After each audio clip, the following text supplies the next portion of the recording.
How's it going, everyone? Mick from All About Tech. Welcome back to the channel. Today I want to talk about something serious from a tech aspect, from my point of view anyway, something that I feel is important, especially as we're literally less than a week away from WWDC, Apple's yearly event where they announce hardware and software related things.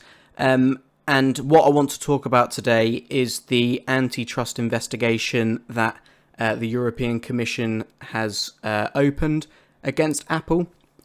This is about their anti-competitiveness and their practices on the App Store, which obviously any application that you get on an Apple device has to go through this App Store, which is one of the arguments. Every other platform you can download via unknown sources from the internet. You just have to opt into it on Android and on other OSs like Windows. There's just no issue. You can just download software however you want, obviously at your own risk.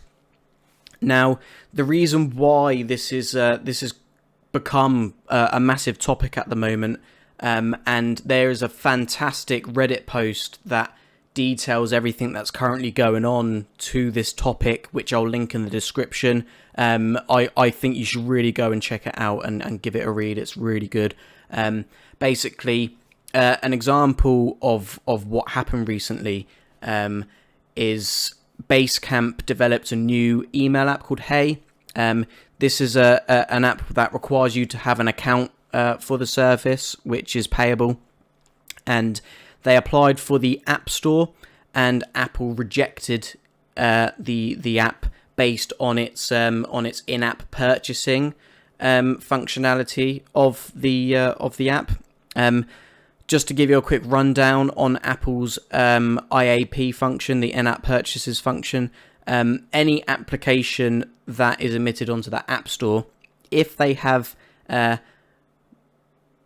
content services that you can purchase to use on the app, and you can purchase it within the app, you have to use Apple's in-app purchases function. You're not allowed to redirect to an external website, say like the business's actual website, to purchase this new service or piece of content. But what makes matters worse is that not only do Apple bully developers into forcing their applications to use their function, they also charge 30%, that's 30% for all purchases made through that in-app purchase. Now, Apple is a big company. They are very influential, and it comes as no surprise that Google basically copied this in the exact same pricing scheme, as they also charge 30% for all in-app purchases that have been transacted in Google Play Store based applications. But there is a big difference between the two. Obviously, Google Play Store, they're not restricting the developers to use their in-app purchasing platform. It's mainly used as like a convenient way for developers to just integrate them, whereas so they can actually redirect customers to their actual website where they can purchase this extra content, the services, etc. Whereas on iOS and through the App Store, you're just outright not allowed to redirect. And that has prompted big players like Spotify and Netflix just you can't get your subscription through the Apple app. You have to physically go to the website on your own back and create them that way, which is just absolutely nuts. All obviously because of this 30% that Apple charges, which is ridiculous. It's such a high fee for nothing, and they don't do anything to earn that fee. It's absolutely ridiculous. And so Basecamp appealed the rejection, and Apple came back and basically doubled down on their answer. And the email that Apple sent to Basecamp has been circulating online. I'll leave a link in the description where you can go and read it. And Apple come across very condescending and very patronising and very negative towards Basecamp. Bearing in mind, Basecamp have been developing iOS-based stuff for close to a decade, I think. And one of the sentences that this Apple Review Board representative gave to Basecamp is that your other applications haven't been generating us any revenue for the past 8 years. And you just think to yourself, like, was that really necessary to put it into the email?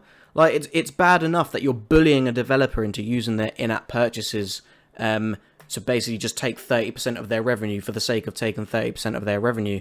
But then to add on, oh, actually, you've not been contributing to Apple's revenue for the past God knows how long. It's like, they're their own business. They're developing applications for your platform. Your platform doesn't succeed unless there's businesses and developers developing fantastic apps on your platform. If Apple only had first-party applications, it wouldn't be as successful as it is. There is no way people would buy an Apple device purely for first-party applications. I'm sorry, but that is just outright wrong. Third-party based applications play a huge part in the success of Apple products.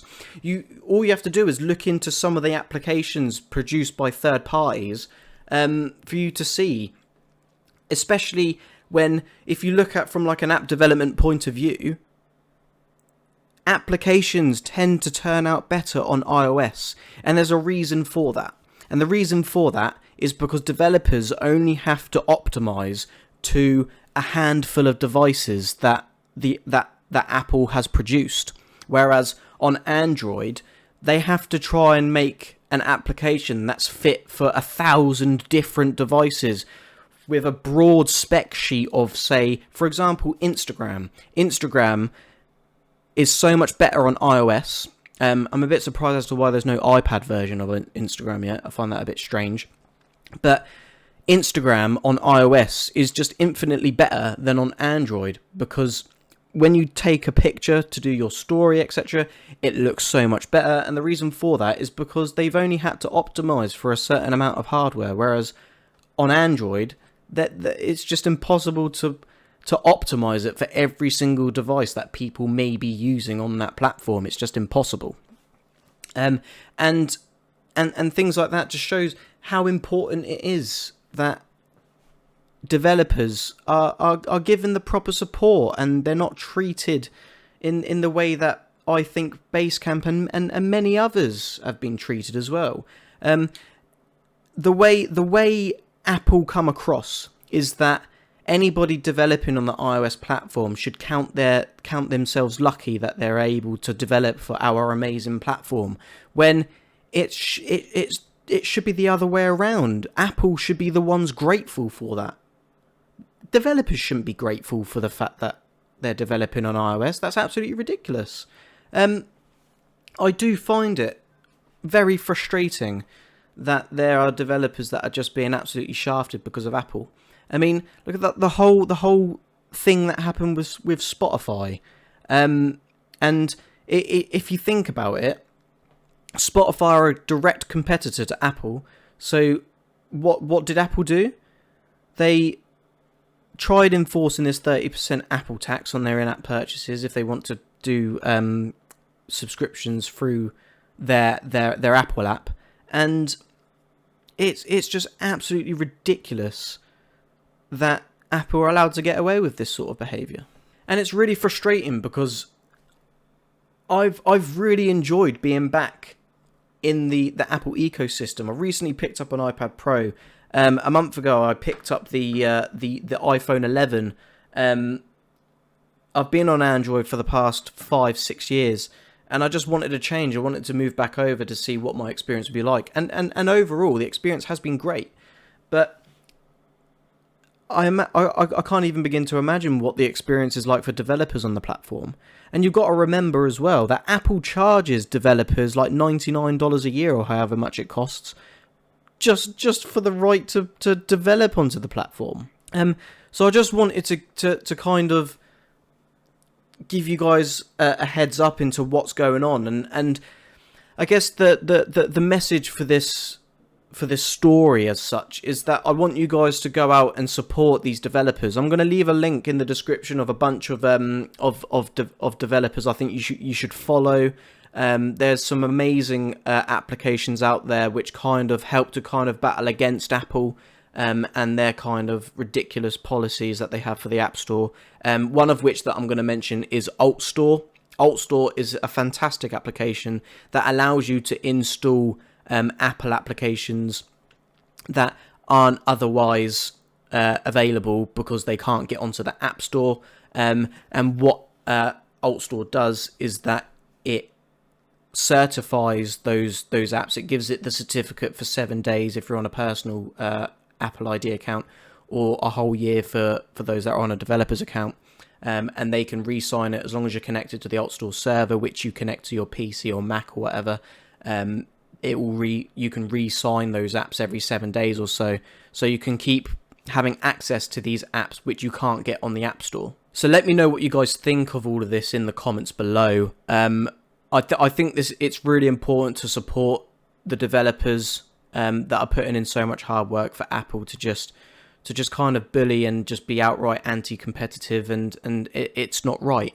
That being said, I am looking forward to WWDC. I'm looking forward to seeing what hardware and what software is going to be announced at WWDC. I'm especially looking forward to what's going to be announced on the iPad Pro, because it is a pro device. It is incredibly powerful, and it'll be great to see more pro tools and applications available for this device.